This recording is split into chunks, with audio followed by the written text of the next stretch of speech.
안녕하세요. 저는 올해 26살이 된 청년입니다. 얼마 전 저는 제가 어릴 적부터 친하게 지내온 절친의 충격적인 모습을 보게 되어 이렇게 글을 남기게 되었어요. 저에게는 중학생 때부터 정말 친하게 지내왔던 친구가 있었어요. 그 친구 이름은 김재현인데 저와 정말 잘 맞고 술도 자주 마시는 친구입니다. 고등학교는 서로 다른 곳을 갔지만 그래도 연락도 잘 되고 주기적으로 만나서 같이 놀고 그러니 계속 친한 친구 사이가 유지되었죠. 어쩌다 보니 대학교도 같은 지역으로 입학하게 되어서 고등학생 때보다 더 자주 만날 수 있게 되었습니다. 그래서 제 친구도 소개시켜주고 재현이도 재현이 친구들을 저에게 소개시켜 주어서 저희는 저와 재현이 포함해서 4명의 무리가 만들어졌어요. 저와 제 친구 민수, 그리고 재현이와 재현이의 친구 동현이 이렇게 4명이서 여행도 가고 술도 마시며 서로의 비밀까지 다 알고 지내는 둘도 없는 친한 친구가 되었죠. 사람들은 원래 대학에서 친구 사귀기 힘들다거나 대학 친구는 가짜 친구라고들 하잖아요. 그런데도 저는 민수와 동현이와 아주 잘 맞았어요. 마치 어릴 적부터 알고 지낸 사이처럼 대화도 잘 통하고 공감대도 잘 형성되었거든요. 저희 4명이서 3달에 한 번씩은 여행을 가고는 했는데 1박 2일로 다니면서 그 지역에서 관광지는 다 다니고 밤에는 숙소를 잡아서 술과 고기를 먹으며 도란도란 이야기를 나누곤 했죠. 그렇게 저희는 무려 3년이나 이렇게 여행을 주기적으로 다녔어요. 주위에서 다른 사람들은 이런 모임 같은 경우는 한 명이 안 나오게 되면 더 이상 잘 진행되기 힘들다며 걱정했지만 신기하게도 저희 4명은 한 번도 빠진 적이 없어요. 어떻게든 놀러 가고 싶어서 한 명이 월차를 내어서도 꼭 여행을 갔답니다. 그렇게 저희는 이번에는 속초로 여행을 가기로 해서 제가 총대를 메고 숙소와 속초 여행 코스를 다 정했어요. 그렇게 여행 당일이 되고 4명이서 번갈아 운전을 하며 저희는 속초에 도착해서 관광지를 다 돌고 맛있는 맛집도 탐방을 하며 재밌는 시간을 보냈죠. 그렇게 해가 져갈 즈음 저희는 술과 고기를 사고 펜션으로 도착해서 밥을 먹고 술을 먹고 결국 취해버렸죠. 사실 저희 4명 중 재현이 빼고는 다 술을 못 마셔요. 그런데 재현이는 술을 잘 마시는 편이라 저희가 만취할 즈음 재현이는 약간 술 기운이 올라오는 정도라 항상 저희보다 재현이가 나중에 잤어요.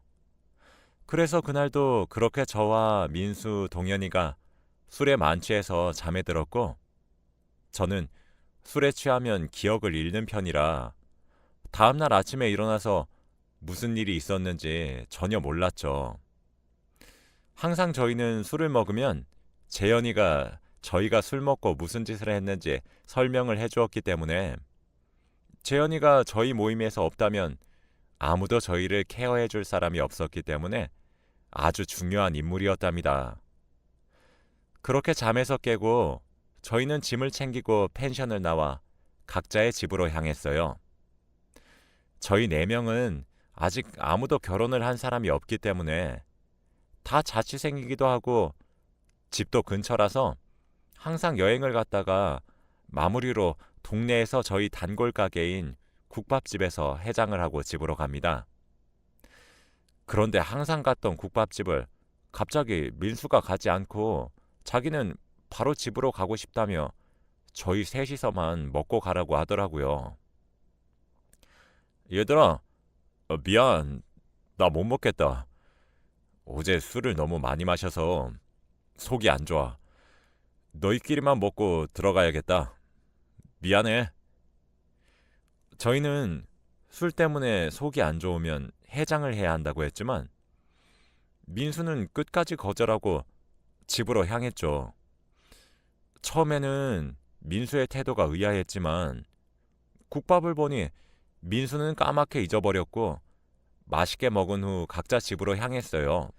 저는 씻고 누우니 너무 피곤해서 낮잠을 자려고 한 순간에 갑자기 전화 벨소리가 울려서 폰을 보니 아까 먼저 집으로 간 민수 전화더군요. 민수야. 왜 전화했어? 야, 너 우리 펜션에서 재현이 이상한 거 못 느꼈냐? 갑자기? 재현이가 왜? 평소랑 똑같았잖아. 너 왜 그래? 아니, 진짜 우리 자는 동안 재현이가 뭐 했는지 못 봤어? 아니, 도대체 무슨 말을 하고 싶은 거야? 나 아무것도 못 봤다니까? 왜 그래? 도대체 뭘 본 건데? 재현이가 우리 자는 동안 우리 얼굴 우스꽝스럽게 만들어서 사진 찍었잖아. 뭐? 야, 장난치지 마. 무슨 소리야? 나 자면서 아무것도 못 느꼈거든? 꿈꾼 거 아니야? 아니야, 진짜야. 내가 정확히 봤어. 무슨 소리야? 너 아까 그럼 국밥 안 먹으러 간 게 재현이 때문이야? 어, 어제 새벽에 그런 거 보니까 도저히 걔를 마주하고 밥을 못 먹을 것 같더라. 어떻게 해야 하냐, 진짜. 야, 일단 너 피곤해서 그런 것 같으니까 전화 끊고 잠 좀 자고 일어나서 다시 전화해. 난 도저히 네 말 못 믿겠다. 재현이가 진짜 그런 거면 우리 이때까지 여행 갔을 때마다 이랬다는 거야? 말도 안 돼. 그것까지는 잘 모르겠지만 아무튼 난 어제 새벽에 정확히 봤다고. 일단 끊어, 민수야. 나중에 다시 통화하자. 저는 갑작스런 민수의 말을 도저히 믿을 수 없었죠. 재현이가 정말로 그랬다고 믿고 싶지 않았고, 그리고 같이 잤던 동현이도 아무 말이 없는 거 보니까 아직은 민수의 말을 믿지 않았어요. 그리고 저는 잠을 조금 남들보다 깊게 자는 편이긴 하지만 자는 동안에 누가 제 얼굴에 손을 대는 느낌은 전혀 받지 않았죠. 민수의 말 때문에 기분만 찝찝해지고 아직 제 눈으로 확실히 보지도 않았는데 재현이를 의심하게 될 것 같았어요. 결국 저는 잠도 다 깨고 그날 한숨도 자지 못하고 민수의 말만 계속 생각했습니다. 그렇게 몇 달을 지내다 보니 다음 여행지를 정해야 할 기간이 되었어요. 제 생각에는 재현이 때문에 민수가 여행을 가고 싶어 하지 않을 것 같았지만 그래도 물어는 봐야 했기 때문에 민수에게 개인적으로 연락을 했죠. 야, 너 이번 여행 갈 거지? 내가 생각을 해봤는데 도저히 못 갈 것 같아. 진짜 미안. 야, 우리 한 번도 이런 적 없었잖아. 한 명도 빠진 적 없었는데 이러면 안 되지. 야, 진짜 미안해. 애들한테는 잘 얘기해주라. 너 꼭 술 취하지 말고 버텨서 새벽에 재현이가 어떻게 하는지 잘 봐. 야, 너 또 그 얘기냐? 너 내가 이번에 확인해보고 그런 거 아니면 진짜 실망한다. 재현이한테 사과해야 할 거야.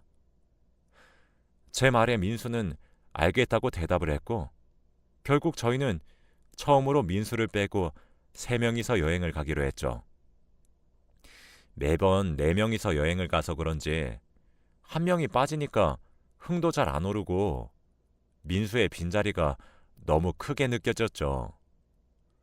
저희는 여행을 다 끝마치고 펜션에 와서 여느 날과 다름없이 다시 술을 먹기 시작했어요. 저는 민수에게 당당히 그런 일 없었다고 말해주기 위해 술에 취하지 않기로 결심했답니다.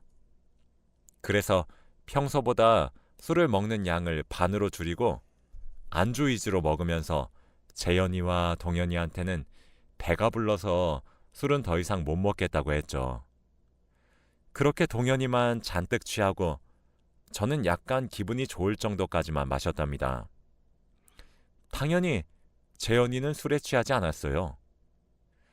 저희는 자기 위해서 방으로 들어왔고 동현이를 재운 다음 저도 씻고 자려고 누웠죠. 저는 재현이가 잠들기 전까지 절대 먼저 자지 않았어요. 자는 척을 하면서 재현이가 자기를 기다렸지만 재현이는 잠을 자지 않았죠. 그런데 갑자기 재현이는 제가 자는 줄 알았는지 휴대폰 후레쉬를 켜며 조용히 자리에서 일어나 알 수 없는 미소를 씩 짓는 겁니다. 저는 그런 모습을 보니 너무 놀라서 아무 말도 나오지 않았고 저도 찍힐까봐 자는 척을 하려고 하는 찰나였어요. 제 휴대폰에서 갑자기 알림 소리가 들렸고 제가 잠에서 깬 척을 하니 재현이는 놀랐는지 얼른 사진을 찍는 것을 멈추고 자기 자리로 돌아가 다시 자더군요. 저는 알림 소리가 동현이를 살렸다는 생각에 너무 다행이었습니다. 저는 한숨도 자지 못한 채로 다음날 아침이 밝았죠. 그런데 재현이는 동현이에게 아무 잘못도 없다는 듯이 동현이에게 친근하게 말을 걸어왔고 저는 재현이의 이중적인 모습에 한 번 더 놀랐답니다. 저는 어떻게든 이 상황을 해결하기 위해 증거를 잡기로 했죠.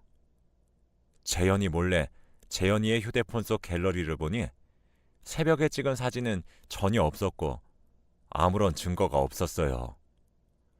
저는 너무 당황스러워서 제가 어제 잘못 본 것 같다는 생각이 들면서 당장 민수에게 전화를 걸고 싶었습니다. 저도 도저히 재현이를 마주보고 국밥을 먹을 수 없었기 때문에 결국 일찍 집으로 들어와 민수에게 당장 전화를 걸며 야, 내가 네 말 못 믿어서 미안. 이제 어떻게 해야 돼? 재현이 신고해야 하나? 야, 내 말 맞다고 했지? 내가 그렇게 말할 땐 안 믿더니. 미안해. 그런데 동현이 찍던데? 동현이한테만 그런 건 아니야? 야, 뭐라는 거야? 우리 저번에 갔을 때 너한테도 그랬고 동현이한테도 그랬고 나한테도 하려고 하길래 내가 일부러 자면서 몸부림치는 척 했지. 뭐? 나까지? 근데 내가 재현이 휴대폰 갤러리 보니까 찍은 사진 아무것도 없던데? 야, 바보냐? 당연히 백업하고 지웠겠지. 누가 바보처럼 그렇게 당당하게 갤러리에 저장해 놓겠어. 야, 우리 앞으로 어떡하냐? 우선 동현이한테도 말하고 셋이서 모여서 제대로 얘기해보자. 그래, 오늘 저녁에 시간 돼? 가능해. 우리 맨날 가는 그 술집에서 6시까지 보자. 저희는 재현이 빼고 저, 민수, 그리고 아직 아무것도 모르는 동현이까지 셋이서 모여서 이야기를 나누었죠. 처음에 동현이는 저와 같은 반응을 보이며 전혀 믿지 않으며 되려 저희에게 어떻게 아무리 재현이가 싫다고 해도 그렇지 그런 막말을 하냐며 뭐라고 했죠. 하지만 저희가 진심을 다해서 말하고 만약 이 사건을 파헤쳤을 때 가짜라면 앞으로 우리랑 연락 안 하면서 살아도 된다고 했죠. 그렇게까지 말하는 저희를 보고 동현이는 진심이라고 생각했는지 드디어 믿으며 저희와 이야기를 나누게 되었죠. 그런데 동현이는 잠기가 어두운 것도 아니고 평소에 누가 자기를 건드리면 바로 일어나는데 왜 아무 느낌도 안 들었는지 의아해 하더라고요. 저희도 그게 의문이었어요. 그래도 술을 많이 먹고 취한 상태에서 잠에 들어서 그런 것 같다고 결론을 내렸죠.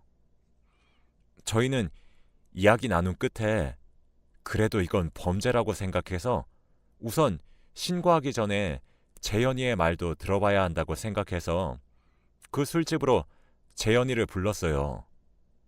그런데 재현이는 저희가 무슨 말을 할지 예상을 했는지 표정이 좋지 않은 채로 술집으로 들어오며 저희 테이블에 앉았어요. 야, 김재현, 우리가 너 왜 불렀는지 알아?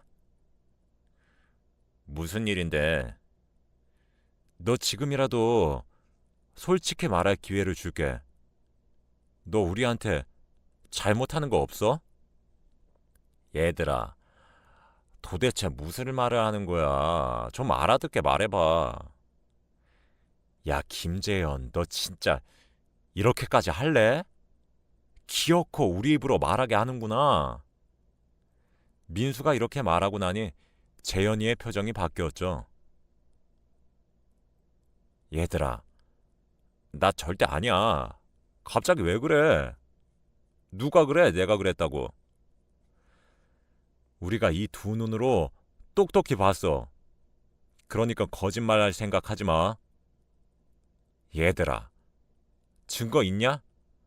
난 절대 그런 적 없어. 재현이의 증거 있냐는 말에 저희는 할 말이 없었죠. 저희는 증거는 없었고 저희가 재현이가 그랬다는 장면을 눈으로밖에 보지 못했으니까 아무것도 증명할 게 없었어요. 저희가 아무런 말도 하지 못하니까 재현이는 얘들아, 어떻게 증거도 없으면서 이렇게 나를 몰아가? 너희 정말 세상에서 가장 친한 친구라고 여겼는데 나를 이렇게까지 생각하다니 정말 실망이다. 다시는 나한테 연락하지 마. 저는 오히려 당당한 재현이의 모습에 정말로 제가 잠결에 잘못 본 것은 아닌지 스스로 다시 생각하게 되더군요. 좋은 친구를 잃어버리게 되었다는 생각을 하게 되었죠. 재현이가 자리에서 일어난 후 저희 세 명은 더 이상 아무 말도 할 수 없었기에 각자의 집으로 돌아가서 생각의 시간을 가졌어요. 저는 아무리 생각해도 제가 알고 있는 재현이는 그럴 친구가 아니었기 때문에 재현이에게 사과를 하고자 연락을 했죠. 재현아, 내가 아까는 정말 미안해. 내가 잠결에 잘못 봤나 봐. 너 이럴 사람 아닌 거 아는데 내가 미안해. 혹시 지금 만날 수 있을까? 내가 너희 집 근처로 갈게. 그렇게 저는 재현이와 단 둘이서 근처 술집에서 만나서 이야기를 나누면서 어떻게 그런 의심을 했는지 재현이에게 다 털어놓았죠. 재현이는 제 말을 듣자마자 박장대소를 하면서 꿈을 꾼 거라고 말을 했고 저는 재현이를 믿기로 했죠. 그런데 그날따라 술이 잘 취하지도 않고 오히려 재현이보다 제가 더 술을 잘 마시는 기분이 들더군요. 저는 생각이 많아서 술이 잘 안 취하는가 보다 싶어 저보다 먼저 취한 재현이를 집에 데려다 주려고 자리에서 일어나려고 하니 재현이가 화장실 좀 다녀오겠다며 비틀거리는 다리로 화장실로 향했어요. 그런데 저는 테이블 위에 놓여있던 재현이의 휴대폰 속이 궁금해졌죠. 저번에 한번 확인을 해보았지만 그래도 더 정확히 확인을 해보고 싶었기 때문에 저는 망설이다가 재현이의 휴대폰을 열어 사진을 백업할 수 있는 어플에 들어갔어요. 그런데 그 속에 담긴 사진들을 본 순간 저는 아무 말도 할 수 없었습니다. 왜냐하면 백업한 사진들은 전부 다 저희가 우스꽝스러운 모습은 물론이고 뒷모습까지 언제 찍혔는지 모를 사진들로 가득했습니다. 사진들은 날짜별로 전부 저희가 여행을 가기 시작한 첫날부터 찍은 사진들이 수두룩했고 사진도 무려 10,000장이 넘어갔죠. 저는 재현이의 휴대폰 속 백업 파일들을 전부 제 휴대폰으로 사진을 찍어 증거를 남겼고 당장 민수와 동현이에게 전화를 해서 여기로 부른 후 경찰에 신고를 했습니다.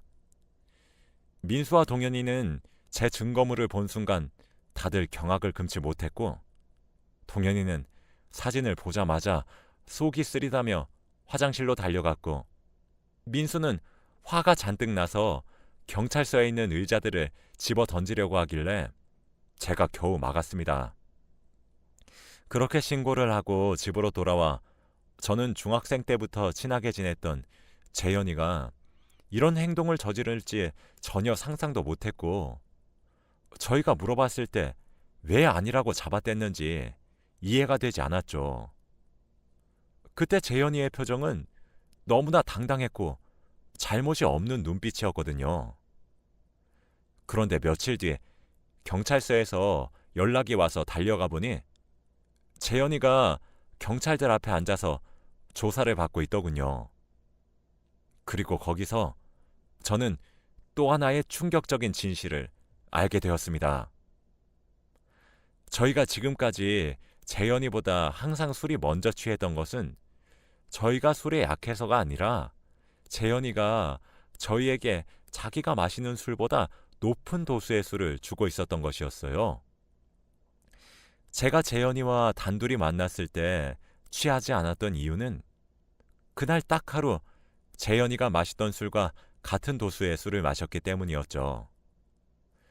진심으로 믿었던 친구에게 이런 배신감을 느끼니 정말 하늘이 무너지는 것 같았고 도저히 용서가 되지 않았습니다.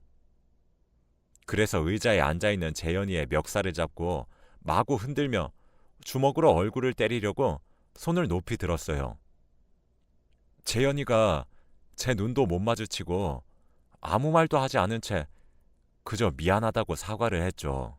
경찰들도 저를 말리고 이러면 저도 처벌을 받는다며 싸움은 안 된다고 하셨습니다. 야, 김재현. 하나만 묻자. 도대체 왜 그런 건데? 미안해. 한 번만 한다는 게 2번, 3번, 몇십 번이 되더라. 이번이 정말 마지막이었어. 정말 미안해. 해줄 말이 없다. 저는 재현이의 말을 듣고 아무 말도 하지 못한 채로 경찰서를 나오니 눈물이 흐르더군요. 세상에 하나밖에 없던 단짝 친구에게서 이런 이중적인 모습이 있었다니요. 그 후 저와 민수, 동현이는 한동안 연락을 하지 않았고 재현이를 잊은 채로 살아가려고 할 때쯤 재현이가 감옥에 들어갔다는 얘기를 듣게 되었고 뭔가 마음이 시원섭섭하였어요. 결국 저는 제일 친한 단짝 친구를 잃었지만 후련합니다. 지금의 저는 아주 평범하게 지난 날은 다 잊고 살아가고 있습니다. 제 이야기는 여기까지입니다. 감사합니다.